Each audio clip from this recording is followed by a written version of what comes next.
17. Peace. It's been about 4 months. I think it's past time for us to give you an update. We do have so many people that love us and support us. So sorry for the delay. It's May 17th, 2020. And a lot has changed since the last time we spoke to you. So the last time we spoke to you, Ava had gone through a radiation plaque. She went through an EUA and had an MRI. And for the most part, she was stable, considered stable medically, which she still is at this point, just to kind of get to that. But a lot has changed since the last time we updated you. We are now in Bakersfield, California. We were given the go-ahead by the doctors that we could go ahead and move forward if we chose to. So an opportunity presented itself. So we are here in Bakersfield, California, which is about 2 hours roughly north of Los Angeles. And it's about to start baking out here pretty soon. So in general, everything is going well. We are here in Bakersfield, and I think the biggest thing that we're all going through is dealing with this global pandemic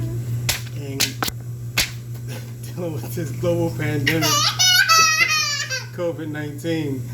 So, which has impacted us as well. So when we moved to Bakersfield, we were actually supposed to have an EUA, an exam under anesthesia, in Philadelphia. So the plan was for us to come back to Philadelphia specifically because Carol Shields is the expert, she's the best, and we prefer to have her exam done there. But unfortunately with COVID-19, we had to cancel those plans, and we had the exam done in Los Angeles with a doctor, Jessie Berry, who's awesome. I've met her twice at this point, but she's very thorough, she's very personable, and I am very confident, we are very confident in her taking care of us. So in terms of COVID-19, I mean, there's just a lot to it, but we have been overly cautious. We've been locked down just like everyone else.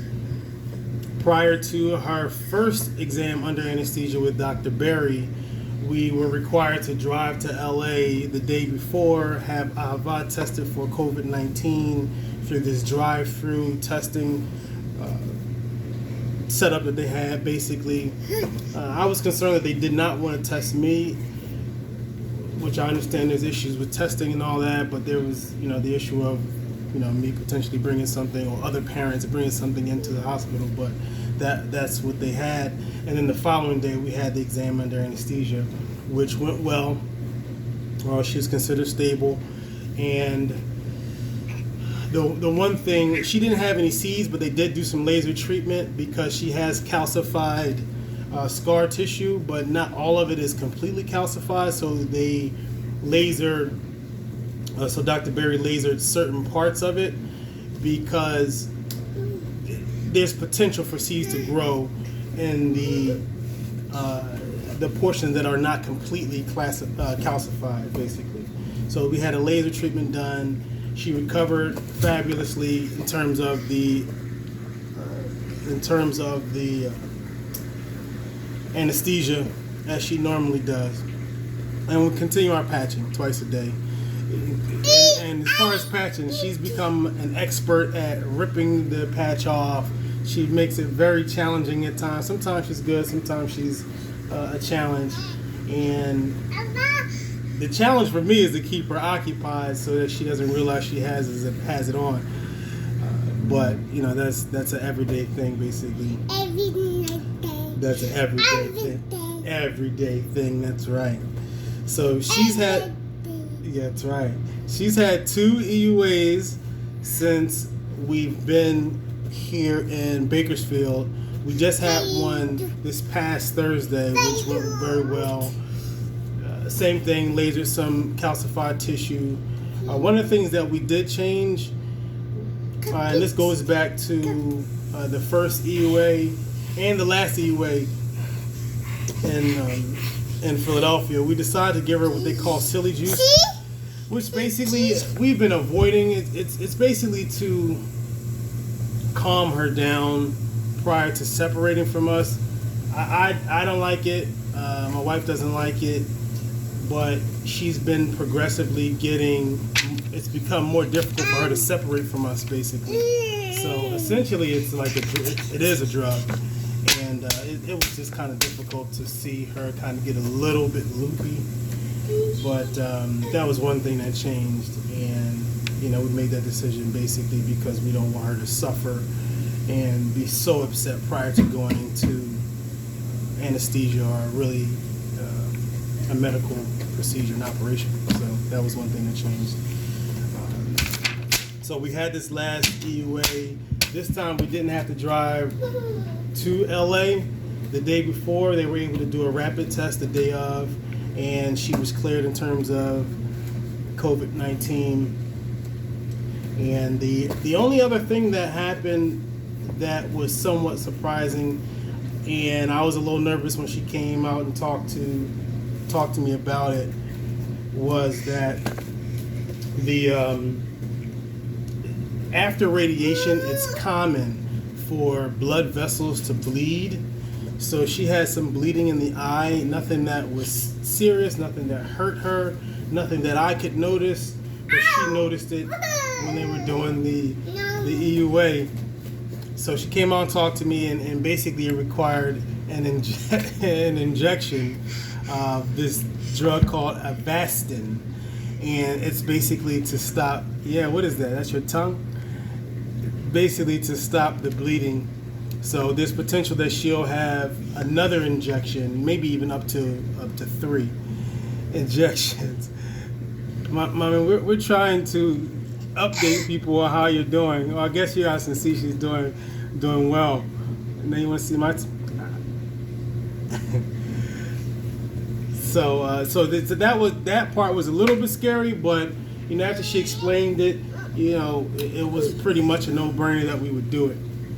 So we had the injection done. She recovered, well. And let me just say this, because this is important, that because of COVID-19, they only allow one parent to be in the hospital at once. So, I definitely want to give a shout out to my wife. I mean, she's been extremely supportive.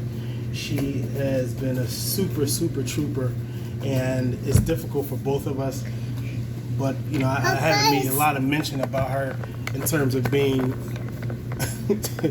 in the room with us. So I just want to make sure that, everyone knows that, she's there, and, we're doing the best that we can and making the best decisions that we can with what we have. So that's really important for me. So that's pretty much it in terms of where she is right now. I mean, we continue the patching. There is an MRI scheduled for June. We do have another EUA scheduled for June. And because the exam under anesthesia, you'll notice that they are kind of close together. I think if you recall, we were doing them 3 months apart. But Dr. Berry, because she's establishing new care with Ava, she wanted to see her a little bit more frequently the first couple times. And when she saw the bleeding, she decided that we needed to have the EUA done a little bit more quickly. Really, it was more about just checking on the bleeding versus the actual checking on the seeds, if you will. So we will have another EUA in June. We'll have an MRI, brain MRI in June as well. And other than that, she's growing beautifully. As you can see, she is learning, I think, rapidly. Her Hebrew is as well. What are you doing? Her Hebrew has well surpassed mine, and it's just amazing to see her grow. I mean, there's times where we're going over colors and we're going over numbers and we're going over shapes, and she's switching from Hebrew to English, and I have to stay on mine because she's really picking it up pretty quickly. So she's doing really well. She's doing really well overall, and I just couldn't be happier at this point. There is still a lot to be done. She still has to be closely monitored until she's 5 years old, and even going forward, we need to make sure that she's doing the right things in terms of her own self-care. But she is going in the right direction as far as we can see and understand. Right? Alrighty. Do you want to say anything else before we get out of here? What would you like to say? Right? You want to say salam?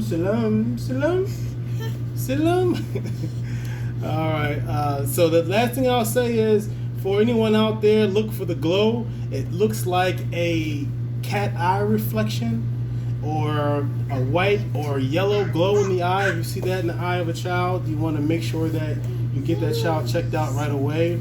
Seek help from a professional if you're not sure, and trust your gut. I don't know if I really told you guys this, or it's been a while, but when we initially called the pediatrician, they said that her initial eye exam at birth went well, so we really didn't have anything to worry about. When we went to the initial visit with the pediatrician, they didn't see anything, but we knew that there was something wrong, so we pushed it. So you want to make sure that you trust your gut and do what you feel is right in terms of your child or a child that you might be caring for. That's about it. I want you guys to stay safe out there, please.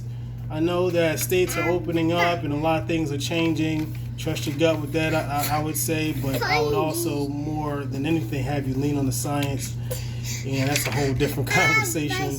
But stay safe out there. I love you. Thank you for all your support. Really appreciate you, and we are going to get out of here. Ava, do you want to say anything before we go? What would you like to say? Before we stop the video. You want to say anything? You've been very talkative, been very active. What would you like to say, my love? What would you like to say? Say bye. You want to say bye? Bye.